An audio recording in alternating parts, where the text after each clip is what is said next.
race theory is finally being challenged, but is it too late to reverse the imposition of Marxist dialectic in American public schools? I'm Dr. Duke. Dave Fiorazo is joining us this week, and this is the Dr. Duke Show.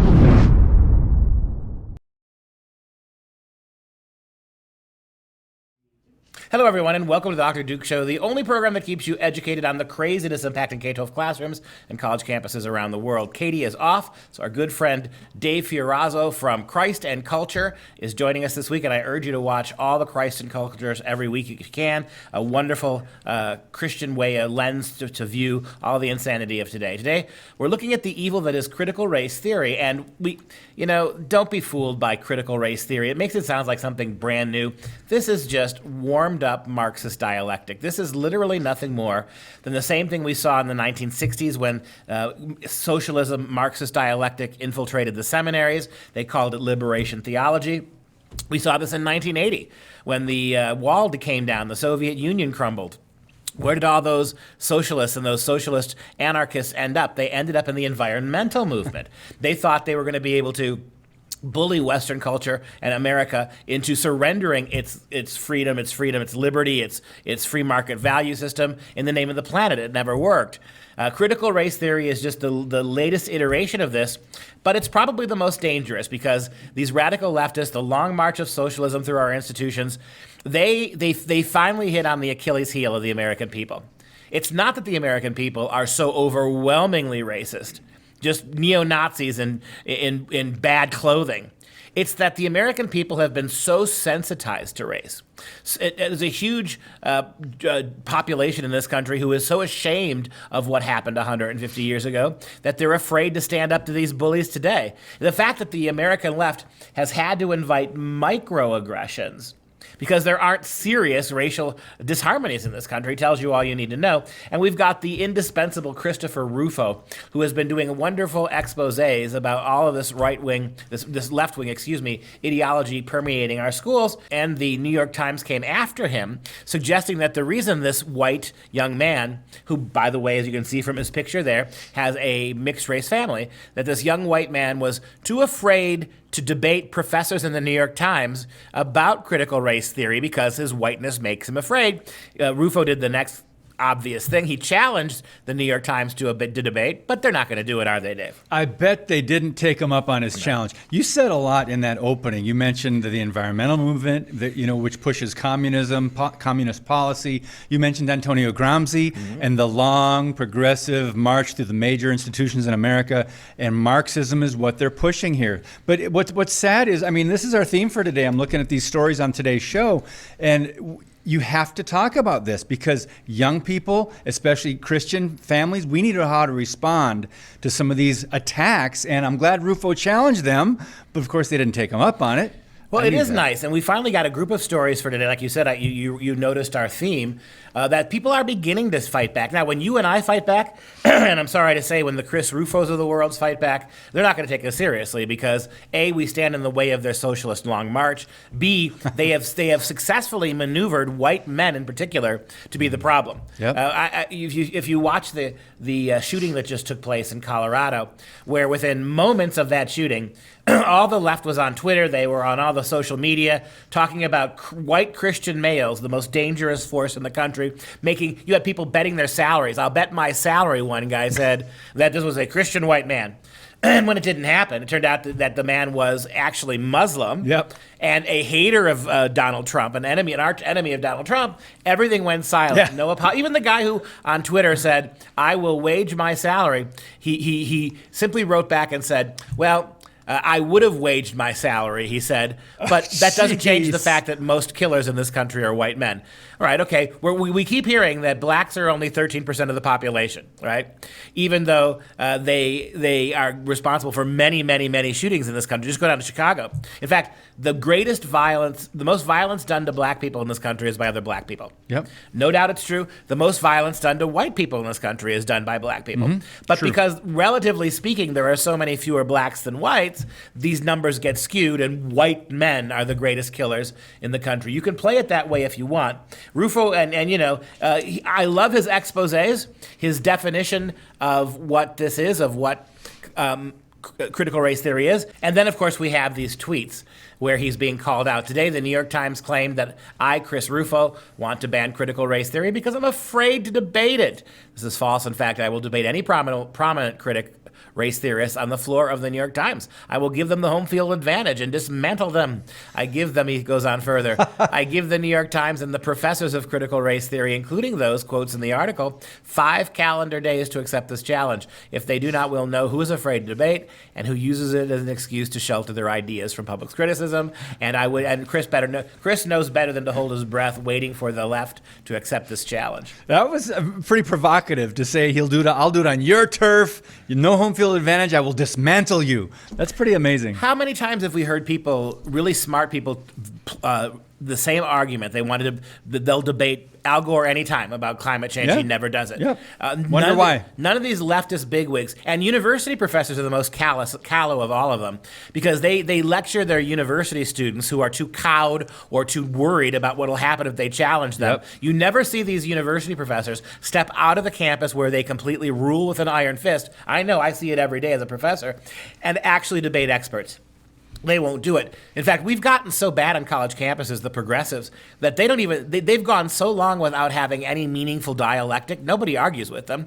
The kids are too afraid to argue with them, and all the professors are liberal. So they're very much long out of practice in being able to defend what they believe. They believe it because the left believes it, but they don't. Their argumentation skills, their ability to defend themselves, really pretty weak. And taking up Chris Rufo here, I think, would expose that as well.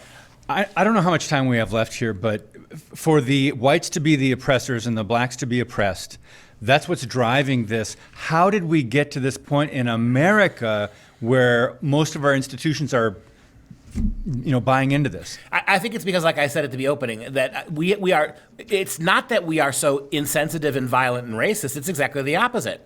I think that the vast majority of I'm talking 95% of white people in this country are so super sensitive to the racial injustice of the past. Because why wouldn't we be? It's all we see. It's all we hear. And for about 2 decades now, irrationally and without historical evidence, white people are being blamed for more and more and more. White people who are alive today, who harbor no bad feelings against minorities of any kind, are being called systemic racist. Yep. They're being called white supremacists. The institutions that built the freest country in the history of the world, science and technology, are now called vestiges of white supremacy. Logic and the empirical method now are white supremacy because black and Hispanic kids don't do as well on those tests as white and Asian kids are. What it is really, it's not even the Germans after the Nazi period, not even the Germans hated their culture as much as modern-day white Americans hate theirs. Oh. And again, I want to emphasize, the history does not follow this. If we are so bad, then why do people of all colors, particularly minority colors, keep risking their lives to come here? And when they get here, they don't go home. Yep. If it's the racist blank hole that we've been told it is, why do they come and stay? You're actually implying that minorities are idiots. The liberals are. That they get to this country and all they've heard about is freedom and liberty, then they get here and it's nothing but racial oppression and systemically being beaten down. Why wouldn't you go back home? Exactly. I mean, and they never do. And the second thing is that if we are the racist blank hole that we've been said, you have to account for the fact why. Why is it that human rights, civil rights, women's rights, gays' rights, all of those things emerged here in the West, nowhere else? Nowhere else has a war been fought to end slavery, nowhere else.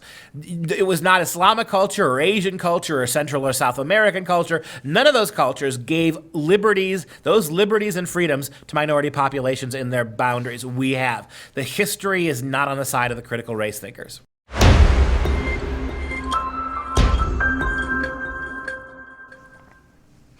So in our next story, it's Asian Americans who eviscerate critical race theory, calling it a hateful, divisive, manipulative fraud.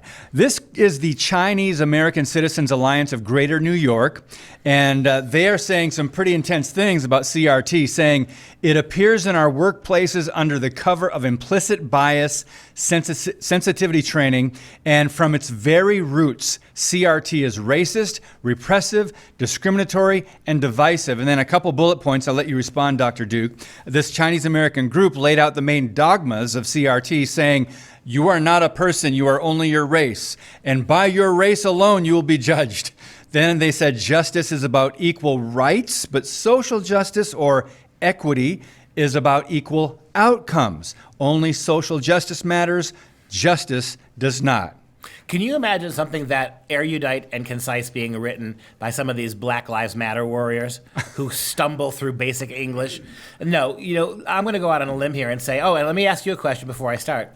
This is the Chinese American organization. Yeah. Why do you think it's the Chinese? Why do you think it's not the Thais or the Koreans or the Filipinos? Why do you think the Chinese American community in New York is so ferociously against this? Well, I think China is driving a lot of what's happening in America, including our government. Where did these people come from? One of the most repressive communist regimes in the history of the world. These immigrants from China they've seen this before. The same radical leftist, Marxist, Gramscian narratives that we're being subjected to now in this country is what they had to live with in the old country back in China. Good point. They know better than anyone what this does, and they've seen this before. This kind of racial scapegoating is designed to unmake liberty and freedom, to do away with constitutional protections, and to do away with what makes America exceptional, to turn us into yet another blanket radical leftist socialist country. And if we're not careful, they're going to win this because we're afraid to stand up to race. I've got to get to this quote and get your thoughts on this. So this group condemned various forms of sleight of hand that allow universities like Harvard and top schools to select lower qualified blacks over better qualified Asians. Boy, a white person could never say that, but I'm glad they did. They called on Asian Americans to loudly denounce CRT and to fight back, saying parents need to speak with their kids to anti-indoctrinate or undoctrinate them at home. This needs to start early. Why? Because CRT indoctrination also starts early, and then they say don't trust schools and teachers blindly. Good advice. And this gives the lie to the idea that critical race theory is really about race. It's not, because here you have a very victimized race, a race that has a long history of being victimized, a race that has been victimized in this country too in our distant past.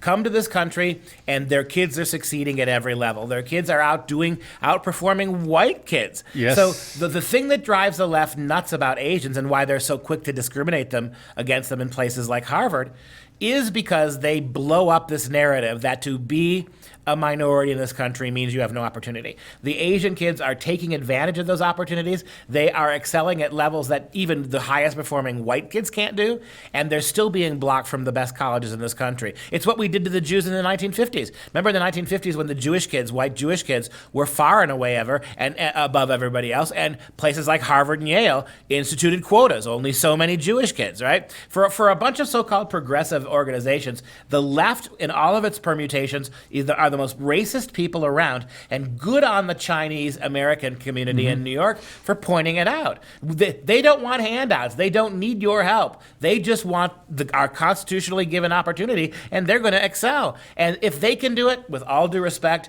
I don't care what your heritage, you ought to be able to do it. And if you can't, it's on you. So do you think the biggest reason for them excelling in education is it their work ethic? Yeah, I mean, there's nothing else. Yeah. This is not like that Asians have some sort of super math gene.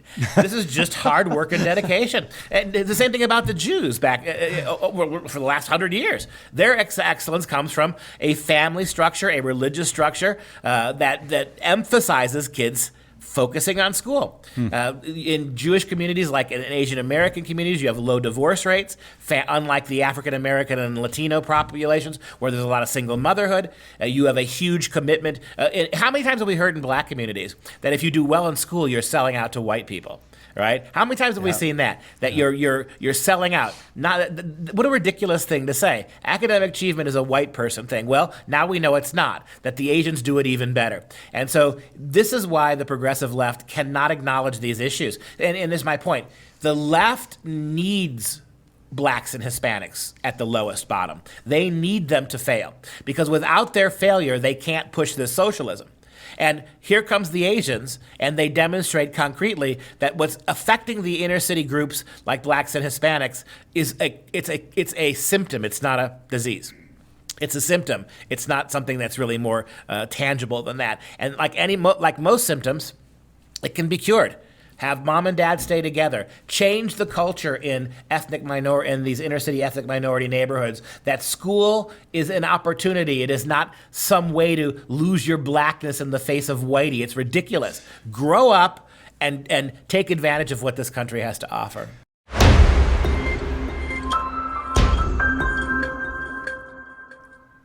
Next story, same theme, the miseducation of America's elites. Now, this is interesting, calling this group the dissidents, and they use pseudonyms and turn off their videos when they meet for these Zoom calls privately, right? Why?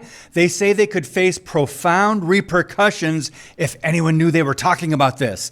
Now, so these are these rich, parents out in LA. So what we have is rich moms and dads. Yep, rich moms and dads. And hugely expensive private schools. $40,000 a year. And what are they up to? Okay, they're in a backyard in someone's home, behind this 4-bedroom home. They're all eating Skinny Pop, apparently.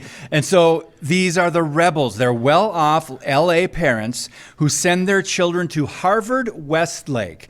Now, this is the most prestigious private school in the city. It's like an iconic school that costs more, actually, than $40,000 a year. And the school apparently is teaching students that capitalism is evil, and they charge more than $40,000 a year.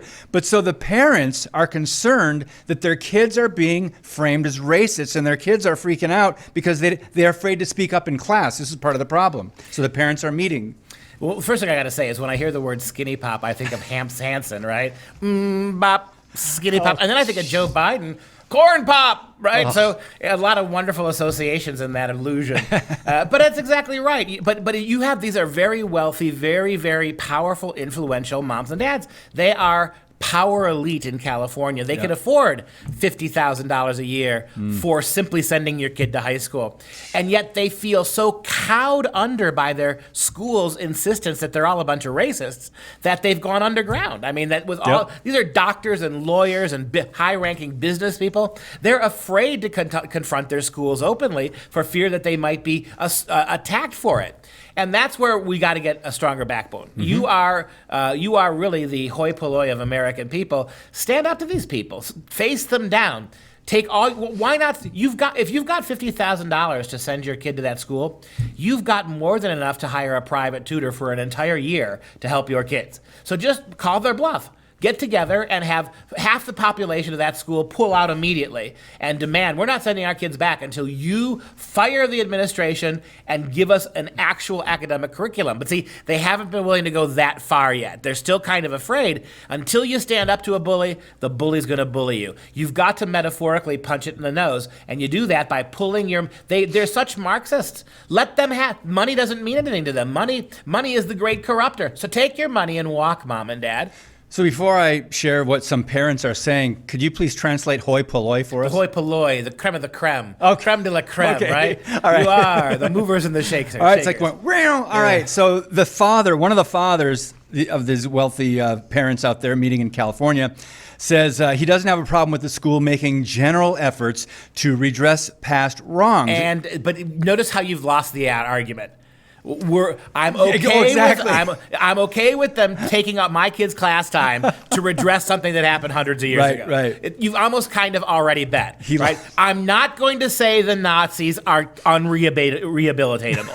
I'm not going to go so far as to say that Nazism can't be redeemed. You lost the freaking argument, dude. Oh gosh. Okay. From the Nazis back to LA rich parents.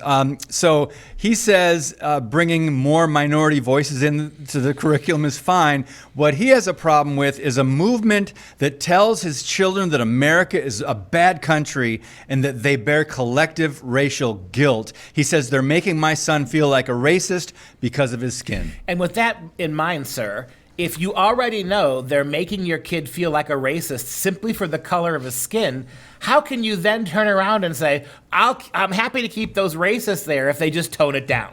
Right? If they just want to do half of what they're doing now. The reality, sir, is that you can't. They're all complicit in this. They're all guilty of this. You got to get rid of them. So all of this, conciliatory gesture stuff, right? What he's basically saying is, I'm not a racist. Right. I want you to know I'm not a racist. And if you're a white guy, a rich white guy who won't even give his name, and you're saying you've already lost the battle. Exactly. Well, this story is based on interviews with more than 24 of these dissenters, teachers, parents, and children who are meeting privately, right, under the dark of night, from the two bluest states, New York and California.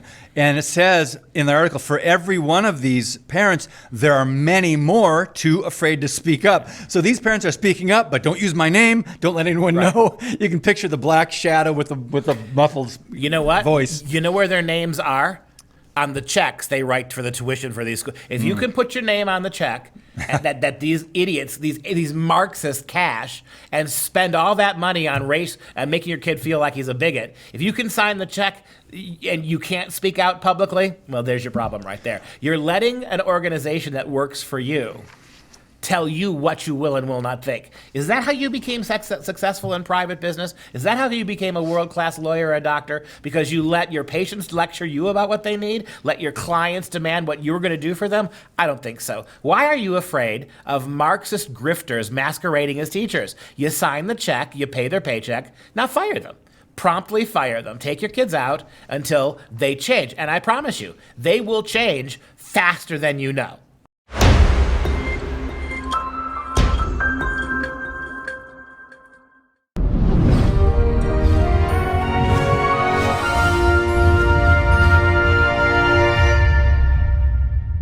All right. It's time for some actual real education in instant classics.